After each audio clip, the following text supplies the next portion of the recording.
Saludos amigos. Para conformar con precisión el nacimiento del modelo de desarrollo dominicano, con los 4 sectores básicos que hoy lo dominan, tenemos que ubicarnos en el segundo lustro de la década de 1960. Antes de narrar las acciones que conforman el modelo, debemos recordar que el año de 1960, último completo del régimen de Trujillo, decapitado en mayo de 1961, cerró con un Producto Interno Bruto de menos de $1.000 millones. La ciudad capital, o casi todo lo que es hoy Gran Santo Domingo, tenía apenas poco más de 200.000 habitantes. Una vez estabilizada la estructura productiva heredada de Trujillo, a partir del 1966, como se ha dicho, se producen los grandes flujos migratorios hacia la capital, la que se perfila ya en desbordado crecimiento. Se advierte a partir de ese punto que la estructura económica, esencialmente agropecuaria, se quedaba corta con respecto a las grandes expectativas que el propio doctor Balaguer transmitía a la población. La estructura productiva de entonces también dejaba de cumplir las aspiraciones de esta misma población que comenzó a conocer sociedades mucho más avanzadas del entorno latinoamericano y de los Estados Unidos, país hacia donde fue a parar una gran corriente migratoria como secuela de la Guerra de Abril. Fue en estas circunstancias cuando aparece como un rayo que alumbra el firmamento el decreto 2536 del 20 de junio de 1968 que declara de interés nacional el desarrollo de la industria turística con énfasis en el turismo internacional y contemplando y auspiciando el turismo interno. Ya para 1978 se había, por supuesto, promulgado la Ley 153 de Incentivo y Promoción al Desarrollo Turístico, que fue promulgada en 1971 y que fue el resultado de la promoción que hizo básicamente Ángel Miolán como director nacional de turismo a partir de 1966. Es decir, que en el 66 el presidente Balaguer nombra a don Ángel como director nacional de turismo. Don Ángel emprende una gran campaña de concientización nacional respecto a las potencialidades del sector para contribuir al desarrollo nacional. En el 68, el presidente Balaguer dicta el decreto que declara el desarrollo del sector turístico como de alto interés nacional, y en el 71 se promulga la ley de incentivos hacia el sector. Lo sorprendente de ese decreto, déjame interrumpir, del presidente Balaguer, es que es un decreto de cuartilla y media, con apenas 2 dispositivos y 3 considerando, en donde dice exactamente lo que se quería, que fuese una espina dorsal de la economía, que alcanzase a desarrollarse para invitar a grandes contingentes y que incluso repercutiera en el turismo interno, pero no crea fuente de incentivo. No. Y solamente hace una declaración de principios. Es una declaración de intenciones. De intenciones. En el 71 sí ya se establece la ley de incentivo turístico. Sí, y en el 74 el gobierno del presidente Balaguer hizo algunas inversiones importantes, como fueron las inversiones en Samaná. Y posteriormente la creación de un aeropuerto en Barahona. Pero fue en 1980 cuando por primera vez se abre un hotel como consecuencia de ese empuje estatal para el desarrollo de la industria turística. En el 80 se abrió el primer hotel de Playa Dorada, que fue erigido por el Banco Central en vista de que no se lograban conquistar inversionistas privados, y que fue confiado a la gerencia de una cadena hotelera americana llamada Jack Tar, de Texas.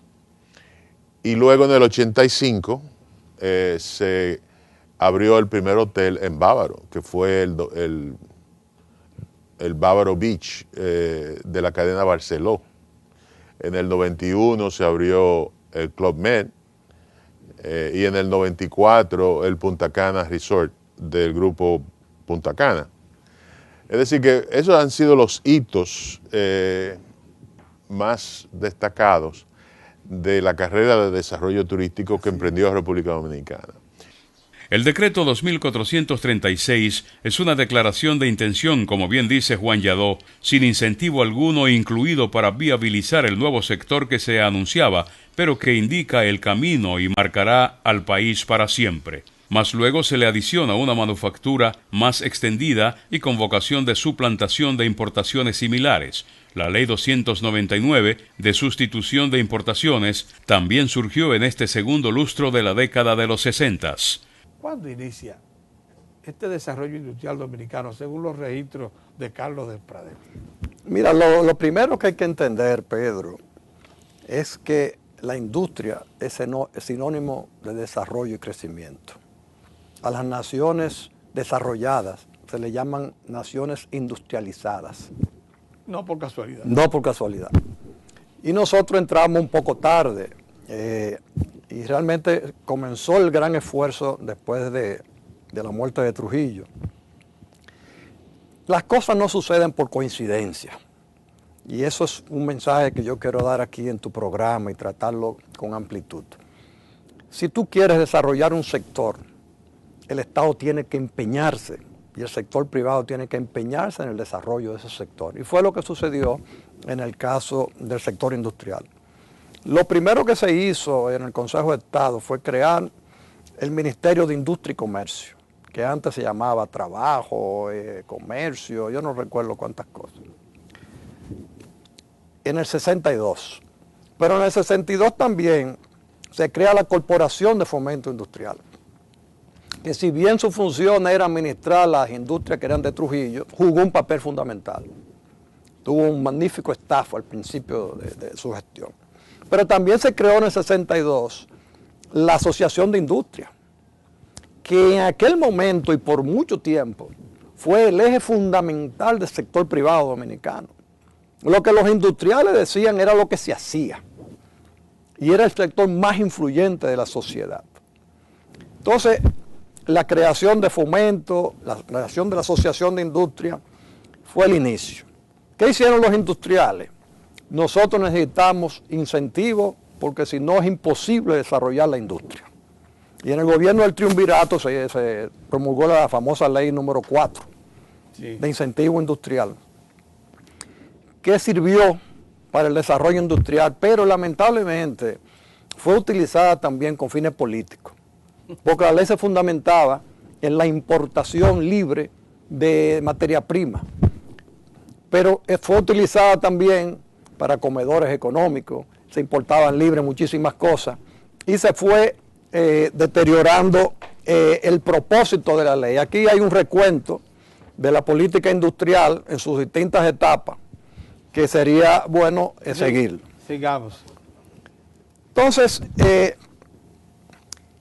en el año 63-64 se crean una serie de incentivos adicionales. Se establece el encaje legal selectivo. Ahí comienza el encaje legal. Por esa época, sí, donde obligaba a la banca a prestar parte de sus préstamos al sector productivo, incluyendo básicamente a la industria. Se crea también el Fondo FIDE. Más adelante, el Fondo FIDE fue un fondo creado en el Banco Central para financiar con tasa de interés subsidiada al sector industrial. Pero se nutre de recursos del Banco Mundial, del Banco Interamericano, de la Agencia Internacional para el Desarrollo de los Estados Unidos. O sea que todo el mundo estaba involucrado en el desarrollo industrial del país. Y así se van creando una serie de facilidades. Entonces ya en el año 1967, 68, se crea la famosa Ley 299 de incentivo y protección industrial, que sustituye a la Ley número 4, que había sido criticada por las distorsiones que se estaban produciendo. Y ahí se fundamenta básicamente el desarrollo industrial, que fue al inicio del gobierno del doctor Balaguer. Pero fíjate que ya tenemos una asociación de industria muy fuerte, de hombres de empresa. Ya tenemos incentivos crediticios a través del FIDE y del encaje legal selectivo. Ya tenemos una ley de incentivos. O sea, se va creando todo un entramaje que sirve para impulsar al sector. No fue una coincidencia, fue una política deliberada. Incluso mucha gente le decía al doctor Balaguer que se estaban perdiendo impuestos porque se estaban dando muchos incentivos. Y Balaguer mismo dijo que ese era el precio que tenía que pagar por el desarrollo. Oye, qué visión tenía Balaguer. Él dijo, sí, yo estoy dejando de captar impuestos, pero eso es el precio que tengo que pagar por el desarrollo futuro del país. Y fue, entonces, la historia del sector está ligado a todas estas cosas que te estoy señalando. Así es. Y en esa época, 64, bueno, 65 no por la guerra, pero vamos a decir 66, 67, 68, toda esa década, principio del 70, el sector industrial fue el eje de la economía dominicana. Y el que quería hacer un buen negocio se metía a industrial. Oye, qué importante, porque ahí era que estaba la rentabilidad.